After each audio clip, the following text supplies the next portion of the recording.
Good morning views, నమస్తే. నేను విజయ Chandrika. ABN breakfast news కి స్వాగతం. బాయ్ బాయ్ జగన్, ఇది మీకు ఎక్కడో విన్నట్టు అనిపిస్తుంది కదా. ఇది ఎలక్షన్స్ క్యాంపెయిన్ జరుగుతున్న సమయంలో జనసేన అధినేత పవన్ కళ్యాణ్ గారు క్యాంపెయిన్లో ఇచ్చినటువంటి పిలుపు నినాదం. ఒకసారి మనం అది చూసి మన డిబేట్ స్టార్ట్ చేద్దాం. PCR please play. AP bye bye YCP ఒక నినాదం. ఈ నినాదం తాలూకు అర్థం, ఒక నినాదం బయటికి వచ్చిందంటే అదేదో చప్పట్లు కొట్టించుకోవడానికో, ఒక నినాదాన్ని చెప్తే అది జరిగిపోదు. ఒక నినాదం తాలూకు ముఖ్యోద్దేశం అది బయటికి రావాలంటే చాలా చలనం తర్వాత, గొడవల తర్వాత, చాలా నలిగిన తర్వాత ఒక నినాదం వస్తాయి. చాలా భావగర్భితమై ఉంటుంది. ఈ hello AP by by YCP అంటానికి చాలా తేలిగ్గా రాలేదు. చాలా మదనం. ప్రజలందరూ బాధపడి అసలు ఇలాంటి ప్రభుత్వం కావాలా వద్దా అని అందరు నలిగిన తర్వాత ఆ నినాదం బయటకు వచ్చింది. అది నా నుంచి వచ్చిన నినాదం కాదు, ఆంధ్రప్రదేశ్ ప్రజల నుంచి వచ్చిన నినాదం.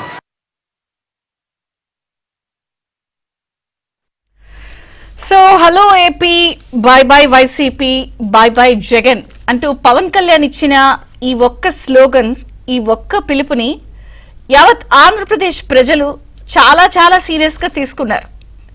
కేవలం ఒక 11 సీట్లు ఇచ్చి పంగనామాలు పెట్టి మీరు చేసిన చాలు, మూల కూర్చోండి అని కూర్చోబెట్టేశారు.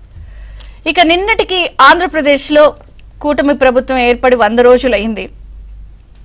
మరి 100 రోజుల తర్వాత ఎలక్షన్ క్యాంపెయిన్ లో పవన్ కళ్యాణ్ గారు ఇచ్చిన ఈ స్లోగన్ పిలుపుని యావత్ ఆంధ్రప్రదేశ్ ప్రజలే కాదు, వైసీపీలో ఉన్న నాయకులు, మాజీ మంత్రులు, ఎమ్మెల్యేలు, లీడర్స్, ఎమ్మెల్సీలు, లోక్సభ, రాజ్యసభ క్యాడర్ అందరూ కూడా చాలా చాలా సీరియస్ గా తీసుకున్నట్టున్నారు.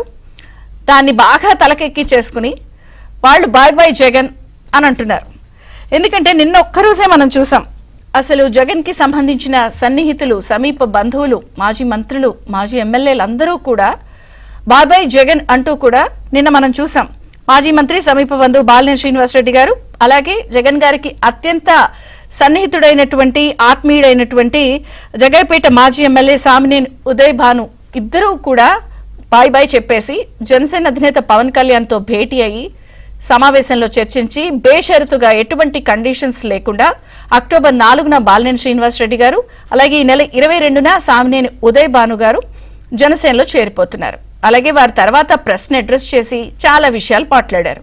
ఏమని చాలా అవమానాలు పడ్డాము, ఆయన కష్ట సుఖాల్లో మేము ఉన్నాము, చాలా అవమానాలు ఘోరంగా మేము ఫేస్ చేశాము, కనీసం ఆయన కోసం మంత్రి పదవులు, ఎమ్మెల్యే పదవులు అన్ని వదులుకుని ఆయనతో ఉంటే, అధికారంలో ఉన్నప్పుడు కేబినెట్ విస్తరణ చేసినప్పుడు 17 మంది ఎవరైతే ఆయనకి తోడుగా కష్టసుఖాల్లో ఉన్నారో వాళ్ళకి కనీసం స్థానం కూడా ఇవ్వలేదు. వారిని, వారి తండ్రి గారిని తిట్టిన వాళ్ళందరికీ కూడా కేబినెట్లు, పదవులు ఇచ్చారు. అసలు అక్కడ ఒక పద్ధతి బాగోదు, ప్రధానంగా జగన్మోహన్ రెడ్డి గారి శైలే భరించలేనటువంటి స్థాయిలో ఉంటుంది అని చెప్పి మాట్లాడి అసలు పూర్తి స్థాయిలో జగన్మోహన్ రెడ్డి గారి తీరుని, పద్ధతిని ఎండగట్టారు. అంటే ఒక రకంగా స్వయం ప్రకటిత స్వయం సహాయ చక్రవర్తులు అంటారు కదా, ఆ స్టైల్లో జగన్ గారు వ్యవహరిస్తారు అని చెప్పేసి జనసేనలో చేరిపోతున్నట్టు చెప్పారు. మరి ఏంటి, చేరిపోవచ్చు, చేరికలు చాలా కామన్ అని మీకు అనిపించవచ్చు. బాలినేని శ్రీనివాసరెడ్డి గారు వీళ్ళందరికీ గురించి ఒకసారి మనం ట్రాక్ రికార్డు చూస్తే 1999లో వైఎస్ పిలుపు మేరకు అప్పుడు బాలినేని శ్రీనివాసరెడ్డి గారు ఆయన రాజకీయాల్లోకి ఎంట్రీ ఇచ్చి ఫస్ట్ టైం ఎమ్మెల్యే అయ్యి చాలా వైఎస్కి అత్యంత ఆప్తులు, సన్నిహితులు, ఇంకా చెప్పాలంటే సమీప బంధువులు ఆ ఫ్యామిలీకి. ఆయన మంత్రి పదవి, ఎమ్మెల్యే పదవి వదిలేసుకుని ఆవిర్భావం నుంచి కూడా జగన్తో తోడున్నారు. అలాగే మాజీ ఎమ్మెల్యే సామినేని ఉదయ్ భాను కూడా అంతే. అప్పట్లో 1999లోనే ఆయన కూడా వైఎస్ పిలుపు మేరకే రాజకీయాల్లోకి వచ్చి చేరారు. అలాగే మొన్న మధ్య మనం చూసాం, ఆళ్ల నాని గారు అయితే ఏకంగా ఆయన డిప్యూటీ సీఎంగా చేశారు. అసలు నేను రాజకీయాల నుంచే తప్పుకుంటాను. ఆయన కూడా 1999లోనే వైఎస్ పిలుపు మేరకు ఏలూరు నుంచి కాంగ్రెస్ ఎమ్మెల్యేగా పోటీ చేసి ఎంట్రీ ఇచ్చి ఓడిపోయినా సరే, బట్ తర్వాత కూడా వీళ్ళంతా కూడా వైఎస్ఆర్సీపీ ఆవిర్భావం పార్టీ నుంచి మొదటి నుంచి వెన్నుదన్నుగా ఉన్న వ్యక్తులు. ఒకటి సన్నిహితులు, సమీప బంధువులు, కష్టసుఖాల్లో ఉన్నవాళ్ళు, పోనీ మిగిలిన వాళ్ళు వేరే వాళ్ళు వెళ్ళిపోయారనంటే ఒక అర్థం. మనం 3 వారాల క్రితం కూడా చూసాం. మోపిదేవి వెంకటరమణ గారు, బీదా మస్తాన్ రావు గారు కూడా వాళ్ళ రాజ్యసభ సభ్యత్వాలకి రాజీనామాలు చేసి మరీ బయటకు వచ్చి మీకో దండం, మీ పార్టీకో దండం అని చెప్పి వెళ్ళిపోయారు. ఎమ్మెల్సీలు కూడా కళ్యాణ్ చక్రవర్తి, కరి పద్మశ్రీ వీళ్ళు కూడా వెళ్ళిపోయారు. ఇక్కడ ఒక్క పాయింట్ మనకు ప్రధానంగా కనిపిస్తుంది ఏంటంటే, అందరూ కూడా పార్టీలో ఉన్నటువంటి జగన్మోహన్ రెడ్డి గారి శైలి వైఖరి గురించే మాట్లాడి అని బయటకు వస్తున్నారు. అది కూడా పోనీ ఎవరో నిన్న మొన్న జాయిన్ అయిన వాళ్ళు కాదు. వాళ్ళ తండ్రి గారి సమయం నుంచి ఉన్నటువంటి ఆత్మీయులు, సన్నిహితులు, సమీప బంధువులు, కెరీర్ అంతా పణంగా పెట్టి జగన్మోహన్ రెడ్డి గారి కోసం పనిచేసిన వాళ్ళు ఇప్పుడు బాబోయ్ అని దండం పెట్టి బయటకు వస్తున్నారు. ఇవన్నీ చూస్తే ఒక విషయం స్పష్టంగా కనిపిస్తుంది. షాక్ ట్రీట్మెంట్ అంటారు. షాక్ ట్రీట్మెంట్ అంటే జనరల్గా పిచ్చి పట్టి బాగా పిచ్చితో తిరుగుతున్న వాళ్ళకి, లేకపోతే బాగా ఇక పిచ్చి ఎక్కువైపోయిందన్న వాళ్ళకి డాక్టర్స్ ప్రిస్క్రైబ్ చేసే ట్రీట్మెంట్ షాక్ ట్రీట్మెంట్. అంటే మెడికేషన్ అయిపోతుంది, థెరపీలు అయిపోతాయి. ఇవన్నీ అయిపోయినా కూడా ఏం చేస్తారంటే ఇక చేయి దాటిపోయినప్పుడు షాక్ ట్రీట్మెంట్ ఇస్తూ ఉంటారు డాక్టర్లు పిచ్చి పట్టిన వాళ్ళకి. అంటే ఇక్కడ కంపారిజన్ నిజంగా అలాగే అనిపిస్తుంది చూస్తుంటే. అంటే పరిస్థితి ఇక చేయి దాటిపోయింది, ఇక భవిష్యత్తు శూన్యం అని అనుకున్నారేమో. మొత్తం సన్నిహితులు, సమీప వ్యక్తులు కూడా షాక్ ట్రీట్మెంట్కే జగన్ గారికి సిద్ధమయ్యి ఆయనకి, ఆయన పార్టీకో దండం అని చెప్పి పవన్ కళ్యాణ్ గారు ఇచ్చిన పిలుపు మేరకు దాన్ని సీరియస్గా తీసుకుని ఆయన పార్టీలోనే చేరిపోతున్నారు. సో ఎలా చూడాలి ఇవన్నీ కూడా? జగన్ గారి స్వయంకృత అపరాధాల? ఇంతమంది ఏకకాలంలో బాయ్ బాయ్ ఎందుకు చెప్తున్నారు? అండ్ ఈ చేరికల్ని ఎలా చూడాలి? ఈ స్థాయిలో చాలా మంది కూటమి సైడ్ వెళ్ళిపోవడాన్ని ప్లస్గా చూడాలా, మైనస్గా చూడాలా? జగన్ గారు పార్టీ మొన్నటి వరకు బాగున్నా, నిన్న అధికారంలో ఉన్నా, ఇక రాబోయే రోజుల్లో జెండా పీకేసి అనామకంగా మారబోతోంది. వైసీపీ ఖాళీ అయిపోతున్న పరిస్థితి. నేతలంతా కూడా కూటమి సైడ్ పార్టీలకు క్యూ కడుతున్నారు. సో ఎందుకు ఇటువంటి పరిస్థితి? అసలు ఇక రాబోయే రోజుల్లో ఒక అనామక పార్టీగా జెండా పీకే పరిస్థితి రాబోతోంది అని చర్చ ఎందుకు జరుగుతోంది? చర్చిద్దాం. అంతా పాటు జాయిన్ అయ్యారు సీనియర్ జర్నలిస్ట్ డివి శ్రీనివాస్ గారు, టీడీపీ నుంచి పిల్లి మాణిక్యరావు గారు జాయిన్ అయ్యారు. కాసేపట్లో జనసేన కూడా జాయిన్ అవుతుంది. డివి శ్రీనివాస్ గారు నమస్తే, బ్రేక్ఫాస్ట్ న్యూస్ కి స్వాగతం. మీతో ప్రారంభిస్తాను. ఏంటి ఇంతమంది క్యూ? ఏదో అసలు పూర్తి స్థాయిలో ఇక అది కూడా సన్నిహితులు, సమీప బంధువులు, ఆత్మీయులు, కష్ట సుఖాల్లో ఉన్నోళ్ళు అందరూ కూడా ఎట్లా చూడాలి ఇదంతా? అందరికీ నమస్కారం. మీరు ఇంట్రోలో ఇప్పుడు ఒకటి వేశారు కదా, ఏది పవన్ కళ్యాణ్ ఇచ్చినటువంటి నినాదం, అది మొత్తం జనం నినాదం, తన నినాదం కాదంటూ బై బై వైసీపీ అనేది ఇవాళ ఎలా మొత్తం ఒక ఇదిగా మారిపోయింది. ఏది అటు జనం బై బై చెప్పటమే కాదు, సొంత పార్టీ వాళ్ళే ఇవాళ జగన్మోహన్ రెడ్డికి బై బై చెప్తున్నారు అన్నమాట. ఇవాళ జగన్మోహన్ రెడ్డి అన్నీ కూడా స్వయంకృత అపరాధాలు. వైఎస్ఆర్ కాంగ్రెస్ పార్టీ పరిస్థితి చూస్తూ ఉంటే అంబేద్కర్ మాటలు గుర్తొస్తున్నాయి. అంబేద్కర్ గతంలో తగలబడుతోన్న లక్క ఇల్లు అన్నాడు. ఏది కాంగ్రెస్ పార్టీని ఉద్దేశించి అప్పట్లో ఆయన తగలబడుతోన్న లక్క ఇల్లు అంటే ఇది మనకు వైఎస్ఆర్ కాంగ్రెస్ వాళ్ళు కనపడుతోంది అనమాట. ఇది నిజంగానే తగలబడుతోంది. దూకేస్తున్నారు, ఎవరికి వాళ్ళు దూకేస్తున్నారు. ఇంత ముందు దూకితే మనం అంత తక్కువ గాయాలతో బయటపడతామంటూ దూకేస్తున్నారు. జగన్మోహన్ రెడ్డికి దూరమైన వాళ్ళంతా బాగుపడుతున్నారు, జగన్మోహన్ రెడ్డితో దగ్గరున్నాళ్ళు పాడైపోతున్నారు, అంటే జైల్లోకి వెళ్తున్నారు అన్నమాట. ఇప్పుడు మనం చూసాం, ఎన్నికల ముందు దూకేశారు శ్రీకృష్ణదేవరాయలు, వల్లభనేని బాలశౌరి, వేమిరెడ్డి అందరూ ఎంపీలు అయిపోయారు. ప్రశాంత్ రెడ్డి, పార్థసారథి, వంశీకృష్ణ శ్రీనివాస్, దూకిన వాళ్ళంతా ఎమ్మెల్యేలు అయిపోయారు. ఇవాళ జగన్మోహన్ రెడ్డితో ఉంటే భవిష్యత్తు లేదు, అతన్ని కనుక వదిలేస్తేనే మనకి భవిష్యత్తు అనేది ఎన్నికల ముందు అదే, ఎన్నికల తర్వాత అదే అన్నమాట. ఇవాళ మనం చూసాం, బుడమేరు గండ్లు పడ్డాయి, బెజవాడని ముంచేసాయి అన్నమాట. బుడమేరు గండ్లు ఎటు పూడ్చలేకపోయాడు జగన్మోహన్ రెడ్డి, సొంత పార్టీకి పడ్డ గండ్లు కూడా పూడ్చలేని పరిస్థితి అన్నమాట. అంటే అటు రాజ్యసభకి గండి పడింది. ఇందాక మీరు చెప్పారు, ఏది ఒకే రోజు 2 రాజ్యసభ సభ్యులు రాజీనామా. మోపిదేవి వెంకటరమణరావు, ఎవరతను మోపిదేవి, నీ కోసం జైలుకి వెళ్ళి అతను అట్లాంటిది ఇవాళ వాళ్ళే మరి మారారంటే, అదే రోజు 2 ఎమ్మెల్సీలు మారారు. బల్లి కళ్యాణ్ చక్రవర్తి, ఆ తర్వాత పద్మశ్రీ, కౌన్సిల్లో గండి, రాజ్యసభలో గండి, అసెంబ్లీకి గండి పడుతోందంటే అటు బుడమేరు గండ్లు పూడ్చలేకపోయాడు, ఇటు పార్టీ గండ్లు పూడ్చలేని అసమర్థుడిగా ఇతను మారాడంటే జగన్మోహన్ రెడ్డి అన్నీ కూడా సెల్ఫ్ గోల్స్. అది అధికారంలో ఉన్నప్పుడు అంతే, ఇటు అపోజిషన్లో ఉన్నప్పుడు అంతే అన్నమాట. ఒక పార్టీ అధ్యక్షుడు పార్టీని నడిపే విధానం ఇది కాదు. ఎన్ని పార్టీలు ఉన్నాయమ్మా? ఇప్పుడు దేశంలో 6 జాతీయ పార్టీలు ఉంటాయి, దగ్గర దగ్గర 56 ఏమో ప్రాంతీయ పార్టీలు ఉంటాయి. మొన్న కూడా మనం చూసాం, ఈసీ 62 పార్టీలకి పంపించింది అభిప్రాయ సేకరణ కోసం. ఏ పార్టీ అధ్యక్షుడైనా ఈ విధంగా పార్టీ నడుపుతున్నాడా? జనానికి దూరం అవ్వటం ఏంటమ్మా? బయటకు వచ్చి వాళ్ళు స్వయాన జగన్ గారి తీరు పద్ధతిని ఎత్తి చూపిస్తున్నారు, పార్టీలో నిర్ణయాల్ని కూడా అనటం లేదు, ఆయన నిర్ణయాల్ని, ఆయన వైఖరిని, ఆయన బిహేవియర్నే వచ్చి మాట్లాడుతున్నారు. బాలినేని అన్నాడు ఏమని, విశ్వసనీయత విలువలు అంటున్నావు, నీకు అసలు విలువలు విశ్వసనీయత ఎక్కడా అంటూ 17 మంది నీ కోసం మేము త్యాగం చేశాం, కానీ నువ్వు మాకేది గుర్తింపు అని అడిగాడు. ఏది మంత్రి పదవులు అతనికి రాజీనామా చేసిన కొండా సురేఖ అదే మాటలు మాట్లాడింది, ఇతని కోసం మంత్రి పదవి త్యాగం చేశారు. ఇప్పుడు బాలినేని అదే మాట, అతను మంత్రి పదవి త్యాగం చేసినాడే మనం చూసాము. ఏది అసలు ఆయన మేకపాటి చంద్రశేఖర్ రెడ్డి ఎమ్మెల్యేగిరి రాజీనామా చేశారు అప్పట్లో వీళ్ళంతా కూడా. అంటే జగన్ ఇవాళ ఏంటంటే వీళ్ళందరి త్యాగాల పునాదులపై ఏర్పడినట్టు వైఎస్ఆర్ కాంగ్రెస్ పార్టీ సునీతే అంద కదా, ఏమని మా నాన్న రక్తంతో తడిసిన పునాదులపైన కట్టిన పార్టీ ఇదని చెప్పి.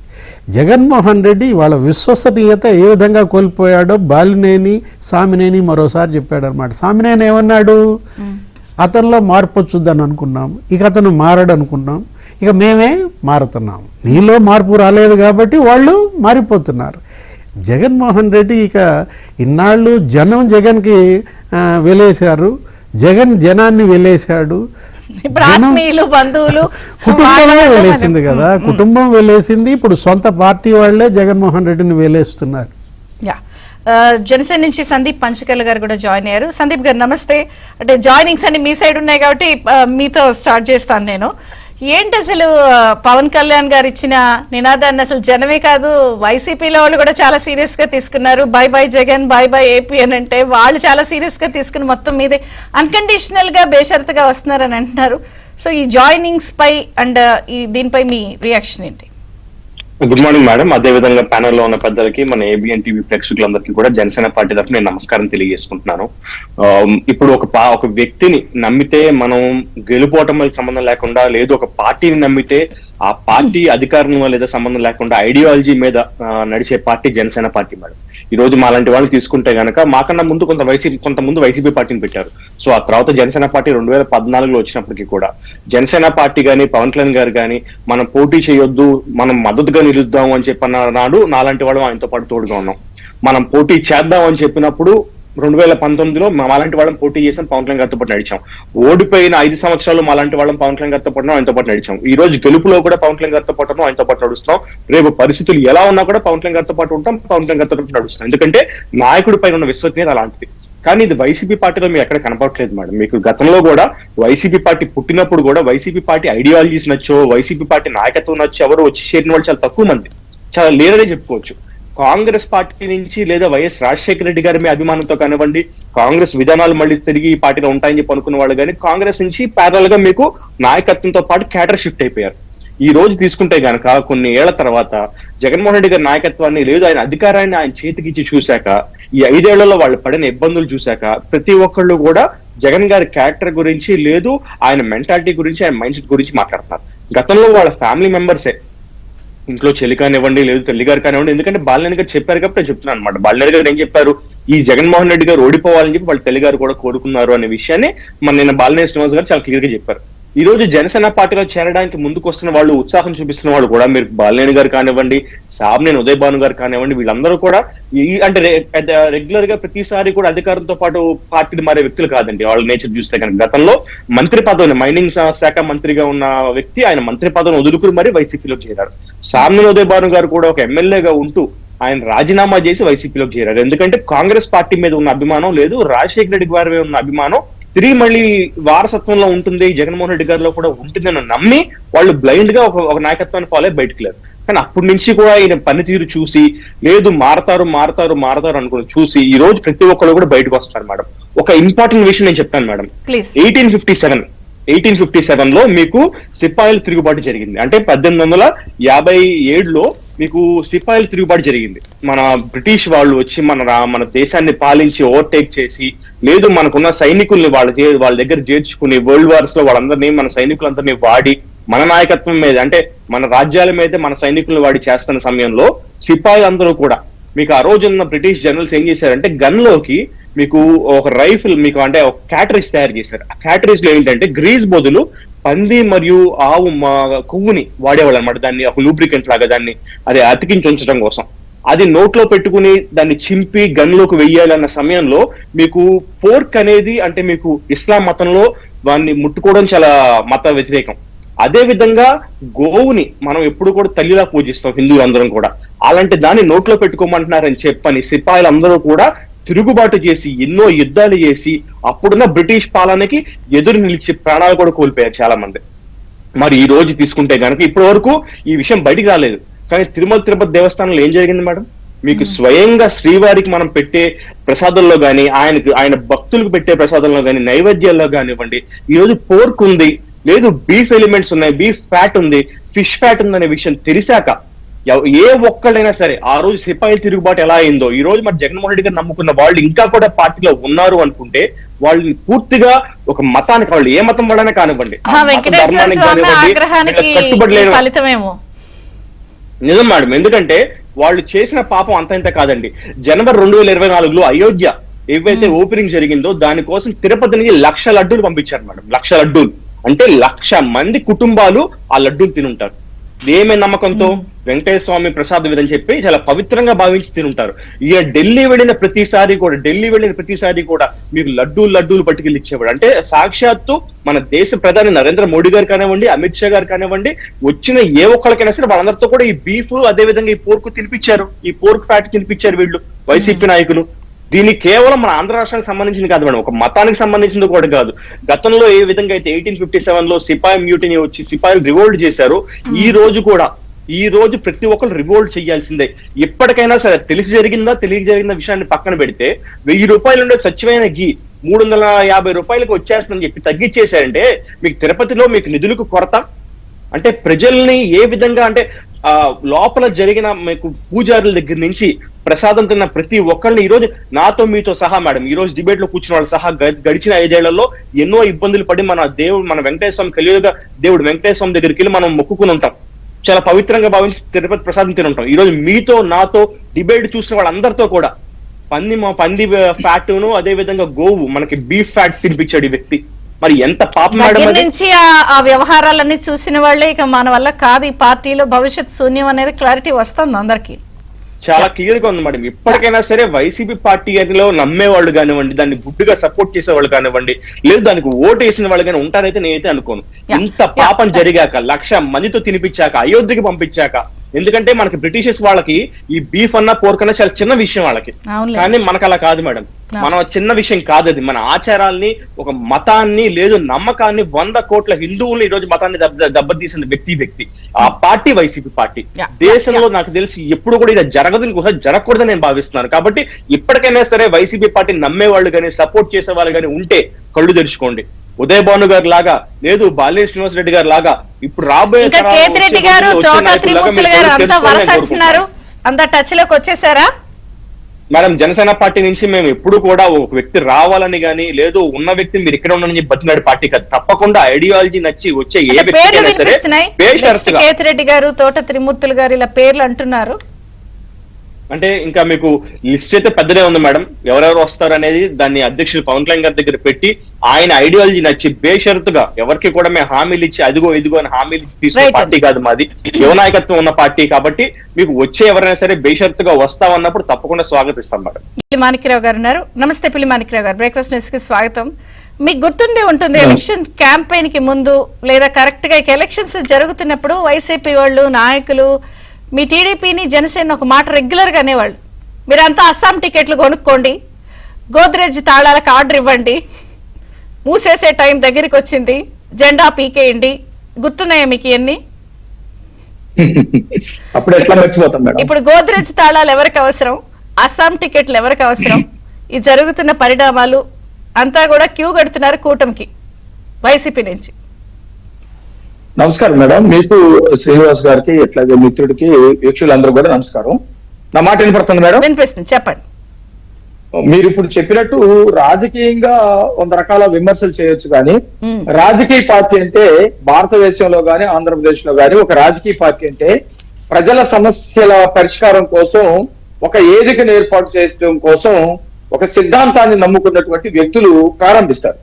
మీరు తెలుగుదేశం పార్టీని చూడండి, ఆనాడు ఎన్టీ రామారావు గారు పార్టీ పెట్టేటప్పుడు పేదలకి కూడు గుడ్డ నీడ ఇవి ఉండాలి, అట్లాగే స్వేచ్ఛ లేదు అనే అనేటువంటి ఒక దానిలో నుంచి ఉద్భవించినటువంటి పార్టీ తెలుగుదేశం పార్టీ. అట్లాగే కేంద్రంలో ఉన్నటువంటి కాంగ్రెస్ పార్టీ ఏకపక్షంగా ఉంటుంది, ప్రజాస్వామ్యాన్ని కూనీ చేస్తుంది, రాష్ట్రాలకి ఉండాల్సినటువంటి హక్కులు లేకుండా చేస్తుంది, కాబట్టి దానికి వ్యతిరేకంగా పుట్టినటువంటి పార్టీ. అట్లాగే బీజేపీ పార్టీ ఒక సిద్ధాంతంతో పుట్టింది. ఇప్పుడు మన జనసేన ఉంది, జనసేన కూడా పేద ప్రజలకందరికీ ప్రజాస్వామ్యాన్ని స్వేచ్ఛను అందించాలని ఒక ఉద్దేశంతో ఒక సిద్ధాంతంతో పుట్టింది. మీకు అధికారంలోకి లేకపోయినా, ఇందాక శ్రీనివాస్ గారు ప్రస్తావించారు, అధికారంలోకి రాకపోయినా 100 సంవత్సరాల నుంచి కమ్యూనిస్టు పార్టీలు వాళ్ళు నమ్ముకున్న సిద్ధాంతం కోసం పార్టీలు ఏర్పాటు చేసుకున్నారు, నడుపుతున్నారు, అధికారం ఉన్నా లేకపోయినా. కానీ జగన్మోహన్ రెడ్డి వైఎస్ఆర్సీపీ ఏ సిద్ధాంతంలో నుంచి వచ్చింది పార్టీ? నిజంగా చాలా ఆవేదనకరమైనటువంటి, అది ఒక ఫేక్ పార్టీ. రక్తపు ముద్దలో నుంచి అవినీతి సొమ్ముని కాపాడుకోవాలనే ఉద్దేశంతో వచ్చేటువంటి పార్టీ వైసీపీ పార్టీ. రక్తపు ముద్దల్లో నుంచి వచ్చింది ఆ పార్టీ. ఆ రక్తపు ముద్దల్లో కూడా అనుమానపోయినటువంటి రక్త ముద్దలు. నేను చాలా సార్లు చర్చించుకున్నాను, నేను అందుకని చాలా క్లియర్ గా వాడదలుచుకున్నాను. ఆ రక్తపు ముద్దలు కూడా అనుమానంతో ఉన్నటువంటి ఆ రక్తపు ముద్దలో నుంచి అవినీతి సొమ్ముని కాపాడుకోవాలనే ఒక ఉద్దేశంతో వచ్చేటువంటి పార్టీ. అయితే మాటలు చెప్పాడు, మాయ చేశాడు కాబట్టి ప్రజలు ఒకసారి చూద్దామని తీర్పునిచ్చారు. ప్రజలు ఏ తీర్పు అయితే ఇచ్చారో, నిజంగా ఒకవేళ తన ఉద్దేశాన్ని మార్చుకోవాలనుకున్నా కూడా ప్రజలకు సరైనటువంటి పరిపాలన అందించాలి. మీరు కనుక చూస్తే ఇప్పుడు మన మిత్రుడు చెప్పినట్టు అత్యంత పవిత్ర భావంగా భావించేటువంటి తిరుమల తిరుపతి దేవస్థాన లడ్డు విషయంలో, ప్రసాదాల విషయంలో, అట్లాగే గురువు గోపురాలు కూల్చేసేటువంటి విషయంలో, లేకపోతే సొంత కార్యకర్తల్ని తరివేసేటువంటి విషయంలో, చంపాలని ప్రయత్నం చేసేటువంటి విషయంలో, ఇవన్నీ ఒక 4 మాటల్లో కనుక మనం చెప్పాలనుకుంటే ప్రజలకి సంబంధించినటువంటి విషయాలన్నీ కూడా వ్యవస్థలు. ఈ వ్యవస్థను మొత్తం నాశనం చేశాడు, ప్రజలు మొత్తం అస్తవ్యస్తానికి గురైపోయినటువంటి పరిస్థితి. అట్లాగే పార్టీ మొత్తాన్ని నాశనం చేశాడు, నాయకులు మొత్తం తమ కాలుతున్నటువంటి నావలో నుంచో లేకపోతే కాలుతున్నటువంటి బస్సులో నుంచో పరిగెత్తేటువంటి పరిస్థితి తీసుకొచ్చేటువంటి పరిస్థితి చేశాడు. కుటుంబాన్ని మొత్తాన్ని కూడా విచ్ఛిన్నం చేసి పడేశాడు, కుటుంబంలో ఉన్నటువంటి వాళ్ళందరూ కూడా పారిపోయేటువంటి పరిస్థితి వచ్చింది. ఇది ఎవరికి ఉంటదంటే నేర స్వభావం ఉన్నటువంటి వాళ్ళకు ఉంటది. నేర స్వభావం ఉన్నటువంటి వాడికి ఎలాంటి ఉద్దేశం ఉంటదంటే, నా గురించి తెలిసిన వాడు ఎవడు బ్రతకడానికి వీల్లేదనే స్వభావం ఉంటుంది. నేరస్తునికి ఎప్పుడు కూడా తను నేరం చేస్తా ఉంటాడు, అది నేరమని ఒప్పుకోడు, ఇది తప్పని ఒప్పుకోడు. అది వ్యవస్థల విషయంలో గాని, కుటుంబం విషయంలో గాని, ప్రజల విషయంలో గాని తన నేర స్వభావం తెలిసిన, తన నేరం చేసినట్టు ఎవరికైతే తెలుస్తా ఉందో వాడు ఉండటానికి వీల్లేదు. నేను మంచోడుగా లోకాన్ని, రాష్ట్రాన్ని నమ్మిస్తా ఉన్నాను, ఇది ఎక్కడ వాళ్ళు చెబుతారో కాబట్టి వాళ్ళని ఉంచకూడదు. వాళ్ళు బంధువుల, వాళ్ళు పార్టీ నాయకుల, వాళ్ళు కుటుంబ సభ్యుల, ఎవరైనా సరే నా గురించి తెలిసినటువంటి వాళ్ళు ఉండకూడదు అనే స్వభావం వాళ్ళకు. ఈ రోజు జగన్మోహన్ రెడ్డి పరిస్థితి అది. వాస్తవానికి 11 సీట్లు కాదు, ఇదే తిరుమల తిరుపతి దేవస్థానానికి సంబంధించినటువంటి లడ్డు ప్రసాదం విషయంలో ఏదైతే ఈ రోజు ఎలుగు చూసిందో, ఆ విషయం కనుక ఎన్నికల ముందు కనుక ఎలుగు చూసి ఉంటే జగన్మోహన్ రెడ్డిని బట్టలు తీసుకొట్టేవాళ్ళు. ఎందుకంటే ప్రతి మతాన్ని మనం గౌరవిస్తాం. ఆ మతంలో కొన్ని సాంప్రదాయాలు ఉంటాయి, కొన్ని మనోభావాలు ఉంటాయి, వాళ్ళు దైవాన్ని పూజించుకునేటువంటి కొన్ని విలువలు ఉంటాయి. వాటన్నిటికీ భిన్నంగా కేవలం డబ్బుకి కక్కుర్తిపడి ఈ డబ్బంతా ఎక్కడ పోయింది, ప్రజలకు ఏమైనా పెట్టడం. నిన్న ఒక వైసీపీ నాయకుడు ఒక డిబేట్ లో పాల్గొన్నాడు, నేనున్నా. మీరు మద్యం విషయంలో ఇట్లా చాలా తప్పులు చేశారు, మరి ప్రజలు అనేవాళ్ళు, కొనుక్కునే వాళ్ళు, కస్టమర్స్ కి వాళ్ళు ఏదైతే డబ్బులు ఇస్తున్నారో ఆ డబ్బులకి తగ్గట్టు మనం ఒక వస్తువుని ఇవ్వాలి కదని చెప్పేసి యాంకరు నేను మాట్లాడితే ఆయన ఏమన్నాడు తెలుసా, మేము ప్రజలకి మందు అమ్మటం ద్వారా సంక్షేమ పథకాలు అమలు చేస్తున్నాము, అది ఖచ్చితంగా చేస్తాము, వాళ్ళ రక్త మాంసాలు పిండైనా సరే మేము సంక్షేమ పథకాలు అమలు చేశాం కదా అని మాట్లాడతారు. అంటే ఎంత దారుణం అంటే బాగా ఎడిట్ అయినటువంటి వాడు, మందులకో మత్తు పానీయాలకో ఎడిట్ అయినటువంటి వాడు వాడు రక్తాన్ని నమ్ముకొని వాడు మత్తు పదార్థాలు కొంటాడు. ఆ విధంగా జగన్మోహన్ రెడ్డి ఒక నేరస్తుడు డబ్బు సంపాదించాలనే ఒక యావలో సాంప్రదాయాలు గాని, విలువలకు గాని, మనోభావాలు గాని, చట్టాలకు గాని సంబంధం లేకుండా డబ్బు పోగు చేసుకునేటువంటి పనిలో ఉన్నాడు. అలాంటప్పుడు ఎవరుంటారు? కుటుంబ సభ్యులు ఉన్నారా ఈ రోజు తన పార్టీలో? అక్కడి నుంచి మొదలు పెడితే తన కోసం పార్టీని వదిలేసి, అంతకు ముందు ఉన్నటువంటి పార్టీని వదిలేసి, పదవులను వదిలేసి తన పార్టీ మారినటువంటి బాల్యం శ్రీనివాస్ లాంటి వాళ్ళు, లేకపోతే ఆళ్ళ నాని లాంటి వాళ్ళు, సామ్యాని ఉదయభవన్ లాంటి వాళ్ళు, లేకపోతే తాజాగా ఉత్తరాంధ్ర మీటింగ్ కూడా జగన్ గారు కండక్ట్ చేస్తే ధర్మాన గారు దూరంగా ఉన్నారంట. అసలు ధర్మాన గారు చాలా మంది మేడం, ఒక్కళ్ళ కాదు. అసలు జగన్మోహన్ రెడ్డి వ్యక్తిత్వం తెలిసినటువంటి వాళ్ళు పార్టీలు ఎందుకుంటారు? అయితే అప్పుడు అంతకుముందు ఎందుకున్నారు అని అంటే తన వ్యక్తిత్వం తెలియదు. వాళ్ళు జగన్ చెప్పింది నమ్మారు. జగన్ ఏదైతే మా నాన్న లేడు, మా నాన్న చంపేశారు, మీరందరూ నాకు తోడుగా ఉండని చెప్పారు, ఆ మాటలు నమ్మారు. కానీ జగన్నే తండ్రిని చంపాడని ఒక వాదన కూడా ఉంది. దానికి చిన్న లాజిక్ మనకు తెలుసు. ఆ రోజు రిలయన్స్ వాళ్ళు, కాంగ్రెస్ వాళ్ళు కలిసి మా నాన్నని చంపాడని అతను చెప్పిన మాటే. ఆ తర్వాత అదే రిలయన్స్ వాళ్ళకి వాళ్ళ పార్టీకి సంబంధించినటువంటి రాజ్యసభ సభ్యత్వాన్ని నత్వానికి ఇచ్చినటువంటి పరిస్థితి ప్రజల్లోకి వచ్చిన తర్వాత అనేకమైనటువంటి అనుమానాలు వచ్చినాయి. వాళ్ళ చిన్నాన సొంత రక్తం పంచి ఇచ్చినటువంటి తండ్రికి తమ్ముడు అయినటువంటి వివేకానంద రెడ్డి విషయంలో రాజకీయాన్ని ఎట్లా వాడుకున్నాడో తన మడ్రని అత్యంత క్రూరంగా చంపేసి ఆ క్రూరత్వాన్ని బాగా ఎక్స్పోజ్ చేసి తన పత్రిక ద్వారా, తన టీవీ ద్వారా ఆ క్రూరత్వాన్ని అత్యంత క్రూరంగా ప్రజల్లోకి తీసుకెళ్లి ఈ క్రూరమైనటువంటి క్రియలు చేసిందంతా చంద్రబాబు నాయుడు గారు అని చెప్పేసి రాజకీయాలు వాడుకున్నారు కదా. వాళ్ళ చెల్లెలు ఎంత ఇది చేసింది, పాదయాత్ర. సరే మాణిక్రావు గారు, మీరు ఆ రోజు ఇప్పుడు మీరు టీడీపీ జనసేన ఇద్దరికి క్వశ్చన్ వర్తిస్తుంది, మీరిద్దరు ఆన్సర్ చేయాలి ఒకళ్ళ తర్వాత ఒకళ్ళు. సందీప్ గారు మీరు ఆన్సర్ చేయండి. ఇప్పుడు మీరు కూటమిగా ఉన్నారు, టీడీపీ, జనసేన, బీజేపీ, మీ ముగ్గురు. సరే, అక్కడ వ్యవహారం చాలా దారుణంగా ఉంది. స్వయం ప్రకటిత చక్రవర్తి ఆయన వ్యవహారాలు నచ్చక ఈ అరాచకాలు చూడలేక వస్తున్నారు. ఇప్పుడు ఈ 2 రోజుల నుంచి వినిపిస్తున్న చర్చ ఏమిటంటే, కూటమిగా లేని రోజు మీ ముగ్గురిని విడివిడిగా బండబూతులు తిట్టేసి ఆ రకరకాల ఆరోపణలు చేసేసి చాలా నీచంగా మాట్లాడి అసలు జనసేనను ఒక పార్టీగా కూడా ట్రీట్ చేయని వ్యక్తులు, లేకపోతే అసలు వైసీపీలో మెజారిటీ ఉన్న వాళ్ళు ఇప్పుడు మీ కూటమి పార్టీలు కలిసి ఉన్న తర్వాత వస్తుంటే దీన్ని మీరు ఎట్లా సమర్థించుకుంటారు? ఈ జాయినింగ్స్ అవసరమా, కావాలనుకుంటున్నారా? నిజంగా ఇది మీరు దీన్ని ఎట్లా సమర్థిస్తారు? వాళ్ళందరిని వచ్చేస్తుంటే వైసీపీ నుంచి.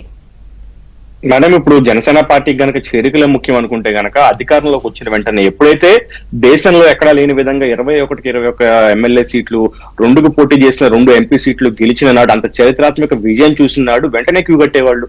బోల్డ్ మంది మీకు ఎప్పటి నుంచో కూడా ఏది ఎలక్షన్స్ అయిపోయిన మరుసటి రోజు రిజల్ట్స్ వచ్చినప్పుడు కాదు మేడం, ఎలక్షన్స్ అయిన మరుసటి రోజు నుంచి కూడా జనసేన పార్టీలోకి వచ్చే ప్రయత్నాలు చేశారు, టీడీపీ పార్టీలోకి వెళ్లే ప్రయత్నాలు చేశారు. కానీ అయినప్పటికీ కూడా ఈ రోజు వరకు జనసేన పార్టీ మేము పెద్ద చేరికలు ఏవి కూడా ప్రోత్సహించలేదు. ఎందుకంటే మాకు యువ నాయకత్వం ఉంది, యువకులు ఉన్నారు, పోటీ చేసిన వాళ్ళు ఉన్నారు, మేము ఇంకా రేపు పొద్దున డెవలప్ చేయాల్సిన నాయకత్వం మాకు ఉంది. కానీ ఆల్మోస్ట్ 100 days అయిపోయినాక మేము ప్రాపర్ గా చూసుకుని వాళ్ళు వచ్చేవాళ్ళు కూడా ఎలాంటి వాళ్ళు, గతంలో వాళ్ళు టీడీపీ పార్టీ కానీ జనసేన పార్టీకి కానీ ఎలాంటి విమర్శలు చేశారు అని చెప్పి చూసుకున్నాకే మేము వాళ్ళతో మాట్లాడి బేషరతుగా రేపొద్దున మళ్ళీ కూటమి కలిపి నడిపించడానికి మేము మా వంతు సహకారం మేము చేస్తాం అని చెప్పి ఒక మాట చెప్పినాకే ఇరు పార్టీలు పూచిని తీసుకున్న నిర్ణయాలు ఇవన్నీ తప్ప మేము నిజంగా చేర్చుకోవాలనుకుంటే కనుక ఇప్పుడున్న 11 మంది ఎమ్మెల్యేలు ఉన్నారు కదా, ఎక్స్ ఎమ్మెల్యేలు ఎందుకు మేడం? ఉన్న ఎమ్మెల్యేలే వచ్చేయడానికి సిద్ధంగా ఉన్నారు. కానీ మేము ఎప్పుడు కూడా ఎగ్జిస్టింగ్ అధికారం కోసం లేదు, పవర్ కోసం ఎక్కడ చోట్ల మీరు తీసుకుంటే గనక నిజంగా కొన్ని నేరారోపణలు లేదు, మహిళల పట్ల కొన్ని ఆరోపణలు వచ్చిన ఎమ్మెల్యేనే టీడీపీ పార్టీ వదులుకుంది కదా. నిజంగా పవర్ కావాలి, లేదు మనుషులు కావాలి అనుకుంటే ఇప్పుడు మీరు నిజంగా అవసరం ఫీల్ అవుతున్నారా? సరే, కాసేపు నేను మీ యాంగిల్లో కూడా వస్తున్నాను. ఇది కొంత పార్టీలకి, క్యాడర్లకు కూడా మీరు ఆన్సర్ చేయాలి కదా, వాళ్ళకి కూడా చాలా డౌట్లు ఉంటాయి కదా. గతంలో చాలా మందిని అప్పట్లో విడివిడిగా ఉన్నప్పుడు మీరు కామెంట్స్ చేశారు ఒకళ్ళనొకళ్ళు. బాలినేని గారు, నేను పేర్లు మెన్షన్ చేయట్లేదు, ఇలా చాలా మంది వైసీపీ నాయకులకి సంబంధించిన ఆరోపణలు, స్కాములు, లేదా వాళ్ళు మైనింగ్ మినిస్టర్లుగా ఉన్నప్పుడు లేకపోతే రకరకాలుగా మీరు అంతా చేశారు. మరి ఇప్పుడు ఆరోపణలన్నీ మీ దగ్గరకు వచ్చేసరికి నిజమైపోయి వాళ్ళు మంచోళ్ళు అయిపోతారా? లేదా ఈ చేరికలన్నీ మీకు అవసరం అనుకుంటున్నారా? ఎట్లా సమర్థిస్తారు? Please answer. మేడం, జనసేన పార్టీగా మేము మా సిద్ధాంతాలకు మేము ఎప్పుడు కట్టుబడి ఉన్నాం. మీకు ఎప్పుడైనా సరే నేరారోపణ రుజువైన వ్యక్తుల మీద మేము ఏ రోజు కూడా వాళ్ళు వంతు నడవలేదు, వాళ్ళతో పాటు వాళ్ళు చేశారు చేయలేదు మాట సమర్థించి మేము ఎప్పుడు సమర్థించలేదు. కేవలం జనసేన పార్టీ పట్ల లేదు, మా సిద్ధాంతాల పట్ల లేదు, జనసేన పార్టీ అధ్యక్షులు పవన్ కళ్యాణ్ గారి పట్ల మేము ఆకర్షితులు అయ్యాము. మేము కట్టుబడి ఉంటాం పార్టీ నిర్ణయాల కన్నా వాళ్ళని వాళ్ళతో మాట్లాడి ఒకళ్ళొకరితో మాట్లాడి చర్చలు చేసి, ఎందుకంటే పార్టీ బలోపేతం అవ్వాలి. ద సేమ్ టైం యువ నాయకత్వానికి కావాల్సిన దిశానిర్దేశం చేసే ఎక్స్పీరియన్స్ నాయకత్వం కూడా మాకు కావాలి. బలోపేతం అవుతుందా? అందరూ అనట్లేదు మేడం, సెలెక్టివ్ గా మేము చెప్తున్నాం మీకు. అదే అందరూ అనుంటే గనక ఎలక్షన్స్ గెలిచిన మరుసటి రోజు అందరూ వచ్చేవాళ్ళు. ఈ రోజు మేము చెప్పే అందరూ అంటే మీకు ఎమ్మెల్యేలే వచ్చేవాళ్ళు కావాలనుకుంటే కనుక. మేము అందరూ అనట్లేదు, చాలా సెలెక్టివ్ గా జనసేన పార్టీ కూడా చాలా సెలెక్టివ్ గా తీసుకుంటుంది. వచ్చిన వాళ్ళతో మాట్లాడి వాళ్ళకి ఎలాంటి కోరికలు ఉన్నాయి, గతంలో వాళ్ళు ఏం చేశారు, వాళ్ళ మీద ఉన్న నేరారోపణలు ఏంటి, తీవ్ర నేరారోపణలు ఏంటి, అవన్నీ చూసినాక మాత్రమే పవన్ కళ్యాణ్ గారు వాళ్ళని కలుస్తున్నారు.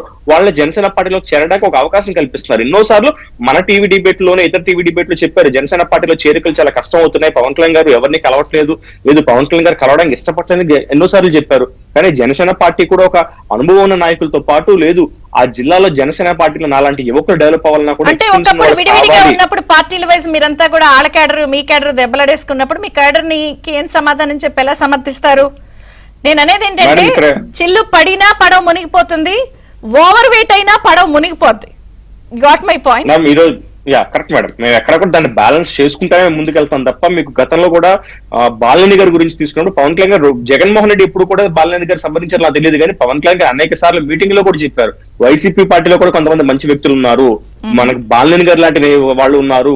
ఏ రోజు కూడా పవన్ కళ్యాణ్ గారిని కానీ, ఇప్పుడు సామాన్య ఉదయభాను గారు ఉన్నారు మేడం, ఆయన కనుక పవన్ కళ్యాణ్ గారిని తిట్టుంటే, బూతులు తిట్టుంటే ఆయనకు ఆ రోజే మినిస్ట్రీ ఇచ్చేవాళ్ళు. ఆయన కాదు అనుకున్నారు, వద్దనుకున్నారు, ఇలాంటి తిట్టే సంస్కృతిని అది కాదు అనుకున్నారు, పవన్ కళ్యాణ్ గారిని అభిమానించారు కాబట్టి ఆయన కేవలం ఎమ్మెల్యేగా ఉండిపోయారు. ఎన్నో ఇబ్బందులు పడ్డారు, కనీసం అపాయింట్మెంట్ కూడా జగన్మోహన్ రెడ్డి ఇవ్వలేకపోయారు ఆయనకి.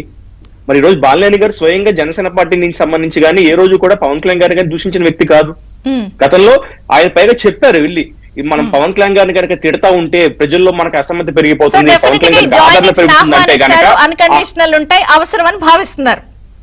అన్కండిషనల్ ఉన్నప్పుడు మేము ఆహ్వానిస్తాం మేడం. అది కూడా పవన్ కళ్యాణ్ గారు కనుక వాళ్ళు కరెక్ట్ వ్యక్తులు అనుకున్నప్పుడు, మాతో కలిసి మేము సాగలం అనుకున్నప్పుడే మేము స్వాగతిస్తాం తప్ప మాకు తొందర లేదు, అధికారంతో ఆహ్వానిస్తాం. ఎందుకంటే ఆ రోజు కూటమి జాయిన్ కాకముందు విడివిడిగా అందరూ కూడా ఒకళ్ళొకళ్ళు అనుకున్నారు. ఇప్పుడు కలిసి ఉన్నప్పుడు కూడా మళ్ళీ మీకు కూడా ఒకళ్ళొకళ్ళు ఫేస్ చేసుకోవాల్సిన సిట్యుయేషన్. చేరికల్ని వీళ్ళంతా కూడా కూటమి సైడ్ వస్తున్నారు, ఒక్కొక్కళ్ళు ఎట్లా సమర్థించుకుంటారు, క్యాడర్కి ఎలా సర్ది చెప్తారు? ఒకటి. రెండు, ఒక వర్షన్ నిన్న సాయంత్రం నుంచి వినిపిస్తోంది, మీరు చాలా సీరియస్ గా అందరికి సంబంధించి కేసులు సిట్లు ఫైల్ చేయడాలు, సిఐడిలు విచారణలు అవన్నీ చేస్తున్నారు, రక్షణ పొందడానికి కూడా వచ్చేస్తున్నారు కొంత ఇటు సైడ్ అనేది ఇంకో చర్చ. మేడం గారు, రాజకీయ పార్టీలు అన్న తర్వాత మార్పులు చేర్పులు చేరికలు ఇవి సహజం. అయితే ఏ పద్ధతిలో ఇటువైపు తెలుగుదేశంలో కానీ అటు జనసేనలో కానీ ఏ పద్ధతిలో చేర్చుకుంటున్నారనేది చూడాలి. నంబర్ 1. నంబర్ 2, ఒక వాహనానికి ఒక డ్రైవర్ ఉంటాడు. ఆ డ్రైవర్ యొక్క పరిస్థితిని బట్టి దాంట్లో ఎక్కేటువంటి ప్రజలు లేకపోతే ప్రయాణికులు ఉంటారు. తెలుగుదేశం పార్టీ చూడండి, తెలుగుదేశం పార్టీ చాలా సంక్షోభంలోకి 2019లోకి వెళ్ళినటువంటి పరిస్థితి మీరు చూశారు. తెలుగుదేశం పార్టీలో నుంచి ఎవరు కూడా వేరే పార్టీలో చేరలేరు, కష్టాలు నష్టాలు భరించారు, క్యాడర్ అట్లాగే నిలబడింది. కానీ వైసీపీలో పరిస్థితి అట్లా లేదు ఈ రోజు. ఎందుకంటే జగన్మోహన్ రెడ్డి యొక్క మనస్తత్వం తెలిసిన తర్వాత అందరూ పారిపోతా ఉన్నారు. మేము ఖచ్చితంగా నేరాలు చేసినటువంటి వాళ్ళని, ఆడవాళ్ళని అవమానించినటువంటి వాళ్ళని, లేకపోతే అవినీతిని ఇచ్చేసుకున్నటువంటి వాళ్ళని ఎవరిని కూడా మేము చేర్చుకోం. ఇప్పుడు సందీప్ గారు కూడా చాలా క్లియర్ గా చెప్పారు, మీకు వైసీపీలో మిగిలేది ఎవరంటే రేప్ చేసినటువంటి మనిషిని చంపి డోర్ డెలివరీ చేసినటువంటి అనంతబాబు, లేకపోతే ఏ మాధవ్, లేకపోతే దువాడ శ్రీనివాసరావు లాంటి వాళ్ళు, వీళ్ళు తప్ప ఇంకెవరు మిగలరు. అట్టని మేము అందరం మిగతా వాళ్ళు మేమందరం చేర్చుకుంటామంటే కూడా కాదు. ఇక్కడ ఒక సిద్ధాంత ప్రాతిపదికగా పార్టీలు నడుస్తూ ఉంటాయి. ఇప్పుడు అధికారంలో ఉండి కూడా వాడు గతంలో ఆ పార్టీలో ఉన్నాడు కాబట్టి వద్దు అని కాదు, వాళ్ళలో మార్పు ఉంటది. అట్లాగే ఇక్కడ ఏ పార్టీ సిద్ధాంతం ఏదైతే ఉందో ఆ సిద్ధాంతానికి కట్టుబడి పనిచేయాల్సినటువంటి అవసరం ఉంటుంది. ఆ పద్ధతిలో ఉంటేనే ఈ రోజు మీరు బాలినేని శ్రీనివాసుని చూసుకోండి, ఆయన చాలా క్లియర్ గా మాట్లాడాడు, నేను అధికారం కోసమో లేదా ఇంకో దానికోసమో రావట్లేదు, నేను మనోవేదనకి గురయ్యా, సొంత బంధువు కోణంలో నన్ను కాపాడలేదు, మొట్టమొదటిసారిగా పార్టీ కోసం వచ్చా వైసీపీలోకి. ఆ కోణంలో నన్ను కాపాడలేదు. అనేక మంది నన్ను తిట్టిపోశారు, ఆ రోజు కాపాడలేదు. కానీ జగన్మోహన్ రెడ్డి ముఖాన రంగు పూసుకొని నటించినట్టుగా అతను నటిస్తా ఉంటాడు. అతను ఏ విశ్వసనీయత అని చెబుతా ఉంటాడో ఆ విశ్వసనీయత అనేది పచ్చి బోటకం. నేను బేషరతుగా వచ్చి పనిచేస్తా ఉన్నాను. కూటమి యొక్క విధి విధానాలకు వ్యతిరేకంగా గాని లేకపోతే ఏదో ఆశించి గాని నేను చేరటం లేదు అని చెప్పాడు. ఇవి జనసేనలో చేరినప్పుడు వాళ్ళకి ఆయుధమే కదా. వీటికి భిన్నంగా వ్యవహరిస్తే ఖచ్చితంగా జనసేన వాళ్ళు నిర్ణయం తీసుకుంటారు. అదే పద్ధతి తెలుగుదేశం పార్టీ కూడా ఆ పద్ధతిలోనే ముందుకెళ్తుంది, అలాంటి నిర్ణయాలు తీసుకుంటారు. కాబట్టి అంటే ఒకటి నేను వాళ్ళ పార్టీది అనట్లా. ఆ రోజు మీ ముగ్గురు విడివిడిగా ఉన్నారు, కూటమి కట్టారు, ఈ రోజు మళ్ళీ కలిసి ఉన్నారు. మళ్ళీ అందరూ మొహమొహాలు చూసుకోవాలి కదా. క్యాడర్ కూడా క్యాడర్ ఎలా సమర్థిస్తారు? ఇప్పుడు నేను ఉండాలండి, క్రమశిక్షణ కలిగినటువంటి అదే ఉదాహరణ చెప్తా. బాలేని శ్రీనివాస్ గారే ఉన్నారు. అక్కడ తెలుగుదేశం పార్టీకి సంబంధించినటువంటి మా గోవర్ధన్ దామచర్ల గోవర్ధన్ అన్న ఉన్నాడు, జనార్దన్ అన్న ఉన్నాడు. వద్దు అని చెప్పేసి మాకు చెప్తారు. లేకపోతే ఈ పార్టీకి సంబంధించినటువంటి రియాజ్ ఉన్నాడు, రియాజ్ వద్దు అని చెప్తాడు. కానీ ఆ సందర్భంగా మాట్లాడినటువంటి మాటలు వేరు. ఒక మనిషిగా నేను మార్పు చెందారు. మీ సిద్ధాంతాలకు అనుకూలంగా పనిచేస్తాను, మీ సిద్ధాంతాలకు అనుకూలంగా నేను పనిచేయకపోతే నా మీద నిర్ణయం తీసుకోండి అన్నప్పుడు ఖచ్చితంగా మేము కేడర్ చెప్పుకుంటాం. ఆ సిద్ధాంతాలకు అనుకూలంగా పనిచేయనప్పుడు ఖచ్చితంగా మళ్ళీ నిర్ణయం తీసుకుంటాం. చిన్న విషయాల్లోనే తెలుగుదేశం పార్టీ తీసి పక్కన పడేసిందండి ఎమ్మెల్యేలు లాంటి వాళ్ళని. ఆదిమూలం మా దగ్గర చేరాడు, ఎమ్మెల్యే అయ్యాడు, అతని మీద ఆరోపణలు వచ్చినాయి, వెంటనే తీసి పక్కన పడేసాం. ఏం మాట్లాడతారు? పార్టీ గొప్పది ఇక్కడ, సిద్ధాంతం గొప్పది ఇక్కడ. అదే జగన్మోహన్ రెడ్డి ఎవరిని హత్య చేసి దౌర్జన్యం చేసి తీసేశాడా? అమ్నా ఎవరితోటైనా ఉండొచ్చు, నేను ఒక ఆడదాన్ని నా ఇష్టం వచ్చినట్టు బతకొచ్చు, నేను స్త్రీతోటి బతుకుతున్నానని చెప్పేసి సభ్య సమాజం ఛేదించుకునే విధంగా మాట్లాడించుకున్నటువంటి స్త్రీని ఏమైనా తొలగించాడా? లేకపోతే వీడియోలు పెట్టినటువంటి ఏమైనా తొలగించాడా? కాదు కదా. కాబట్టి మా పార్టీలు సిద్ధాంతపరంగా నడుస్తాయి. సిద్ధాంతపరంగా దానికి వ్యతిరేకంగా ఉన్నటువంటి వాళ్ళ మీద చర్యలు తీసుకుంటాం. వాటికి లోపడే రావాల్సిందే. డేవి శ్రీనివాస్ గారు, ఈ జిల్లా ఆ జిల్లా అని లేదు, 1 by 1 జిల్లాలు అయితే నెల్లూరు ఖాళీ, ఒంగోలు ఖాళీ, ఉత్తరాంధ్ర ఖాళీ అవుతోంది. కార్పొరేషన్లో పనిచేస్తున్న వాళ్ళు, మేయర్లు, కింద కార్పొరేటర్లు, అసలు ఇప్పుడు బంధువులు సన్నిహితులు దాకా వచ్చేసింది. ఎవరు మిగులుతారు అనే దాన్ని కూడా ప్రశ్నలే. ఒక 3-4 ఇందాక వారి పేరు చెప్పినట్టు అనంతబాబు లేకపోతే అవన్నీ ఉన్నవాళ్ళు. అసలు ఇక ఉంటదంటారా పార్టీకి జెండా పీకేసే పరిస్థితి? అంత అనామకపరమైన పరిస్థితి వచ్చేసింది. అంటే ఇప్పుడు చెప్పారు మాణిక్యాలరావు గారు, ఏంటి డ్రైవర్ సమర్థుడు కాకపోతే మరి ఆ బస్సు ప్రమాదానికి గురవుతుంది. కాబట్టి ప్రయాణికులు వాళ్ళు ఏం చేస్తారు, వాళ్ళ భద్రత వాళ్ళు ఎత్తుక్కుంటారు అనమాట. తప్పులు దిద్దుకోవాలమ్మా, లోపాలు సవరించుకోవాలా, పొరపాట్లుంటే క్షమించమని అడగాలి, సమీక్షించుకోవాలి. ఇవేమి 100 రోజుల్లో జరగకపోగా అన్నట్టుంది, ఎవరిని పిలిచి మాట్లాడినట్టు ఏం లేదు అక్కడ.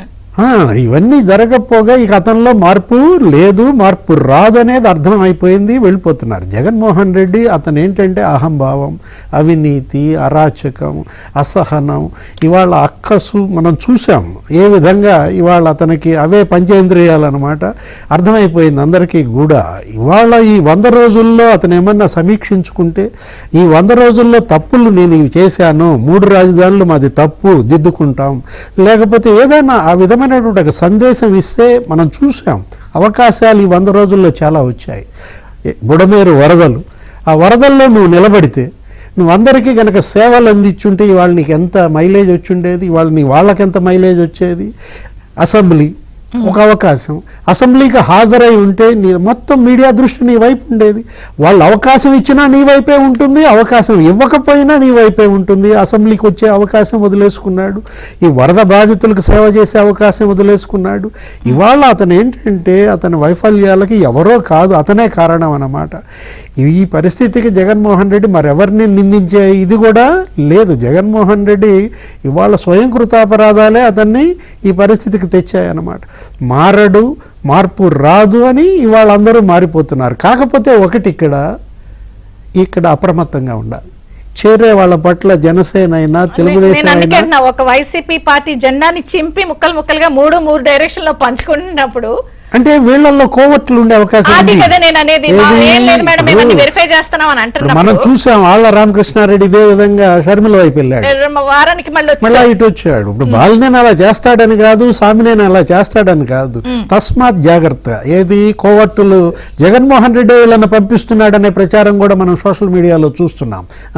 ఈ పరిస్థితుల్లో అటు జనసేన అయినా ఇటు తెలుగుదేశం అయినా, అంటే బీజేపీకి అవకాశం ఉండదు. ఒకసారి బీజేపీలోకి వెళ్తే ఇక బయటికి రారు. ఏదైనా సరే ఇవాళ కూటమి ఈ వచ్చే వాళ్ళని స్క్రీనింగ్ జరుగుతుంది, చేసుకునే తీసుకుంటారు, బేషరతుగానే చేర్చుకుంటారని చెప్పి మనం సందీప్ మాణిక్యాలరావు కూడా చెప్పారు. కాబట్టి అదైనా అప్రమత్తంగా ఉండాలి. కోవర్ట్ ఆపరేషన్కి జగన్మోహన్ రెడ్డి కనుక దిగే పరిస్థితి కనుక ఉంటే మరి అది కూటమికే అది ప్రమాదం అవుతుందన్నమాట. మీరు అన్నారు ఏంటి ఓవర్ వెయిట్ అవుతుంది, అదే నేను అంటోంది. ఇప్పుడు జనరల్ గా ఓకే చిల్లి పడింది అని అనుకుంటే వచ్చు, కానీ అందరూ కూడా కొన్ని వర్షన్స్ వినిపిస్తున్నాయి. ఈ రోజు కేసెస్ ఫైల్ చేస్తారేమో, రక్షణ పొందడానికి ఇటు వస్తున్నారేమో ఒక వర్షన్, లేదు జగన్ గారు పంపిస్తున్నారు ఇంకొక వర్షన్, సేఫ్టీ కోసం ముందే జాయిన్ అయిపోతున్నారు ఒక వర్షన్. అంటే జగన్ వదిలేసిన వాళ్ళు బాగుపడుతున్నారు, జగన్తో పాటు ఉన్నాళ్ళు ఇవాళ జైల్లోకి వెళ్తున్నారు, నష్టపోతున్నారు కాబట్టే దూకేస్తున్నారు అనమాట. నేను వచ్చేటప్పుడు చూసా సాక్షి పేపరు, ఎక్కడన్నా మొత్తం 2 సార్లు చదివా. ఏది బాలినేని పార్టీ మార్పు వార్త వచ్చుద్దా, సామినేని పార్టీ మార్పు వార్త వచ్చుద్దా అంటే అసలు వార్తే లేదు. ఇక అనిపించింది వీళ్ళు మారరు. ఇవాళ 87% హామీలు అమలు చేసామని రాశారు, 99% హామీలు అమలు చేశామన్నందుకే మీరు ఓడిపోయారు. ఇంకా అబద్ధాలు మానుకోకపోతే ఈ ప్రచారం ఇలా చేస్తే ఇంకా అతను ఎలా గెలుస్తాడు, ఎలా నిలబడతాడు? జెండా పీకేయటమే మిగులుతుంది. థ్యాంక్ యూ డివి శ్రీనివాస్ గారు, పిల్లిమాణిక్యరావు గారు, సందీప్ గారు, థ్యాంక్ యూ. ఇది బ్రేక్ఫాస్ట్ న్యూస్. అప్డేట్స్ కొనసాగుతాయి, చూస్తుండండి ABN.